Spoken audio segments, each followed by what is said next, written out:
Tahimik ang umaga. Hindi yung tahimik na payapa, kundi yung tahimik na parang may hinihintay na mangyari. Nakatitig ka sa kisame, gising na pero ayaw pang bumangon. Hindi dahil tinatamad ka, kundi dahil umaasa kang pagmulat mo ng mata. May mensaheng magpapatunay na hindi ka nag-iisa sa paghihintay. Wala. Bumangon ka pa rin. Ganun ka palagi. Kahit may kulang, gumagalaw ka pa rin. Sa kusina, tahimik ang tasa habang ibinubuhos mo ang kape. Sanay ka na sa ganitong umaga. Ikaw, ang init ng inumin at mga tanong na walang sagot. Ilang beses mo nang sinabing okay lang. Ilang beses mo nang pinaniwala ang sarili mo na normal lang ito. Na ganito talaga ang magmahal. Minsan ikaw ang mas nag-aabang. Minsan ikaw ang mas nag-iintindi. Sa hapon, dumadaan ang oras na parang mabagal. Bawat minuto, pakiramdam mo mas humahaba dahil alam mong may hinihintay ka na hindi sigurado kung darating. May mga sandaling kinukumbinsi mo ang sarili mo. Baka busy lang siya, baka pagod lang, baka mamaya.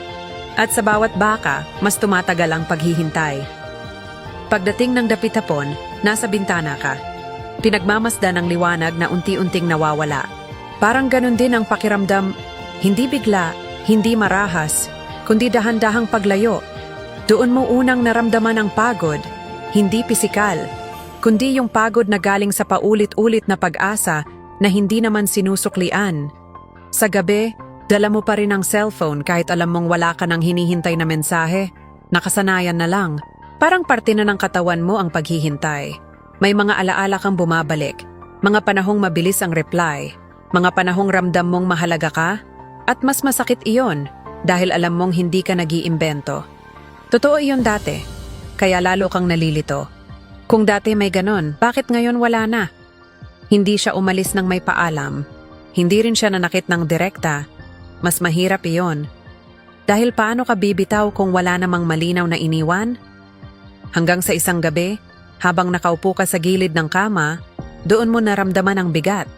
Hindi galit. Hindi iyak. Kundi pagod. Pagod na umasa. Pagod na maghintay. Pagod na ikaw lang ang may hawak sa relasyon na matagal nang binitawan ng isa. Doon mo naintindihan, may mga taong hindi umaalis sa salita. Umaalis sila sa presensya, sa effort, sa pagpili.